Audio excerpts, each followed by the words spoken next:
اگر ننگے سر نماز نہ ہوتی تو آپ یہ کہتے جس کا سر ننگا ہے اس کی نماز نہیں. آپ نے فرمایا جس کے کندھے ننگے ہیں اس کی نماز نہیں. عورت اور مرد کے پردے میں فرق ہے. یہ فرق دنیا کا کوئی شخص کسی ایک صحیح حدیث سے نہیں پیش کر سکتا کہ اللہ کے نبی نے حضرت عائشہ کو حکم دیا کہ تو سینے پہ ہاتھ باندھنا اور ابو بکر صدیق کو حکم دیا کہ تو نیچے تلے بڑھنی, تیرا حق نہیں ہے سینے پہ باندھنے کا, تو نیچے ہی ہاتھ رکھنا, لٹکا کے رکھنا. کوئی دنیا کا شخص ایک حدیث بھی اس طرح کی پیش نہیں کر سکتا کہ آپ نے حضرت عائشہ کو یہ حکم دیا اور حضرت صدیق اکبر کو یہ حکم دیا. کیا نماز پڑھنے سے اجوا کھجور کھانے سے سحر انداز اثر نہیں ہو سکتا؟ جی انشاءاللہ اجوا کھجور کی یہ خاصیت ہے اللہ کے فضل سے. نبی کریم نے فرمایا جو اس کو کھا لے اس پر جادو اور زہر اثر نہیں کرتا. اجوا کھجور بعد میں پھر اخیر ہے تو بھاگو گے تھوڑی. ایک بھائی نے سوال کیا ہے کہ ایک صاحب نمازی بھی ہیں, روزے بھی رکھتے ہیں, البتہ جمعرات کو اپنے ملک فون پر کسی بابا سے رونما ہونے والے حالات سے معلوم لیتے ہیں. ان کا یہ عقیدہ ہے کہ بابا جن سے سوال کرتے ہیں, سچا علم رکھتا ہے, ایسے شخص تعلق رکھنا کیسا ہے؟ ایسے شخص سے تعلق نہ رکھیں. یا آدمی ایک طرف ہاتھ دوستی کا بھی ادھر رکھا ہوا ہے, دھوکہ دینا, یہ منافق ہے.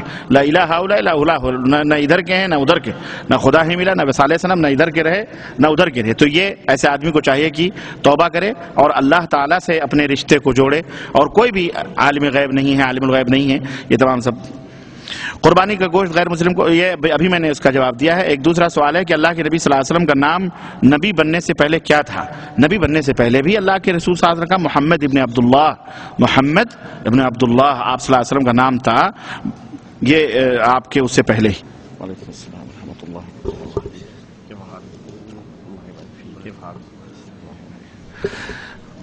میری ایک بہن ہے, شادی ہو کر 8 سال گزر گئے ہیں, ابھی تک بے اولاد ہے. اولاد کے لیے کوئی قرآنی وظیفہ ہو تو مہربانی فرما کر بتائیں اور دعا کریں.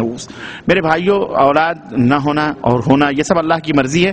اگر ہے اس کے لیے یہ ہے کہ بہن کو چاہیے کہ وہ اللہ تعالیٰ سے دعا کرے اور اس بھائی کو بھی چاہیے کہ وہ اللہ تعالیٰ سے دعا کرے. اس سے دعا سے بڑھ کر کے اور کوئی وظیفہ نہیں ہے. اللہ کے رسول صلی اللہ علیہ وسلم نے فرمایا کہ دعائیں جو ہیں یہ تقدیروں کو, لا يرد القدر الا الدعاء, تقدیروں کو اگر کوئی چیز ہٹا سکتی ہیں تو دعائیں ہیں. تو کثرت دعا اور کثرت استغفار, سبحان اللہ بحمدہ, سبحان اللہ العظیم, لا حول ولا قوة الا باللہ, لا الہ الا اللہ وحدہ لا شریک لہ, لہ الملک ولہ الحمد وہو علی کل شیء قدیر. یہ وہ دعائیں ہیں اور استغفار کثرت سے کریں, انشاءاللہ تعالی اولاد ہوگی انشاءاللہ تعالی.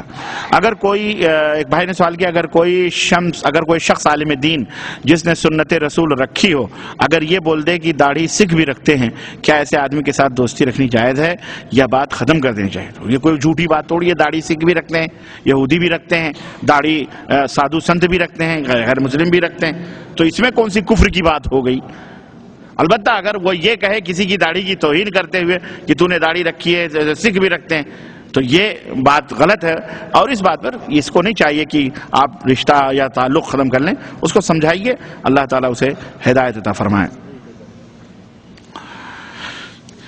آج کل سہارا ٹی وی پر ایک پروگرام آتا ہے عجب غضب. اس میں دکھاتا ہے کہ کچھ کافر لوہے کی سلائیاں اپنی جسموں کے آر پار کر لیتے ہیں, نہ ہی ان کے جسم سے قطرے خون کا ٹپکتا ہے اور نہ ہی انہیں درد کا احساس ہوتا ہے, اور وہ کہتے ہیں کہ ہمارے بھگوان حق ہیں, اگر نہیں تو ہمیں تکلیف کیوں نہیں ہوتی. سوال, ایسے لوگوں کو کس انداز میں دعوت دیں اور یہ کیوں کر ممکن ہے کہ انسانی جسم سے ایسے موقعوں پر خون ٹپکے اور درد نہ ہو؟ یہ سب سحر اور جادوگری ہے, اور آپ کو کیا پڑی ہے کہ آپ وہیں سے شروع کریں؟ دعوت دینے کے لیے وہی ملا تھا. آزو بازو کتنے کفار مشرکین ہیں, وہ نظر نہیں آتے اللہ کے بندو. آپ لوگ بھی ایسی باتیں پوچھو جو کہ بس اللہ ہدایت عطا فرمائے. اللہ کے بندے اور بھی کفار ہیں, ارے اس مردود کو چھوڑو, بعد میں نپٹ لینا اس سے. اور اس کو دعوت دینے کا ایک طریقہ یہ بھی ہے کہ اس کو کہو میں لوہا ڈالتا ہوں, دیکھتا ہوں تیرے کو درد نہیں ہوتا. یہ سب شیعہ ہیں. آپ شیعہ روافظ جو ہیں آپ دیکھیں, یہ محرم میں آتے ہیں اور محرم میں باقاعدے یہ انگاروں پر چلتے ہیں, ان کے جسم سے کچھ نہیں ہوتا. کیوں؟ میڈک کی چربی اور نہ جانے ایک قسم کا گھاس آتا ہے, وہ گھاس لگا کر کے اس کو لگا کر کے چلتے ہیں, ان کو کچھ نہیں اثر ہوتا. سمجھ رہے ہیں؟ یہ سب باقاعدے بہانے اور یہ سب فریب ہیں, ان سے بچنا چاہیے.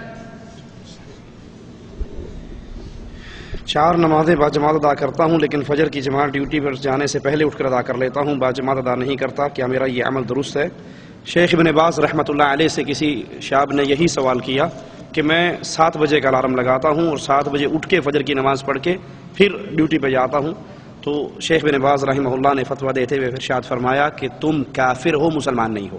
تم نے اللہ کے مقرر کردہ وقت کو تبدیل کر کے اپنی مرضی کا وقت مقرر کر لیا ہے، تم مسلمان نہیں ہو. تم نے اپنی خواہشات کو اپنا رب بنا لیا ہے. تو نماز وقت پہ پڑھنی چاہیے. انسان کبھی بھول گیا، سو گیا، لیٹ اٹھا تو پڑھ لے، لیکن ٹائم فٹ کرنا، الارم لگانا اسی وقت پہ، یہ اللہ کے اوقات میں تبدیلی ہے، یہ جائز نہیں ہے. جزاکم اللہ خیر.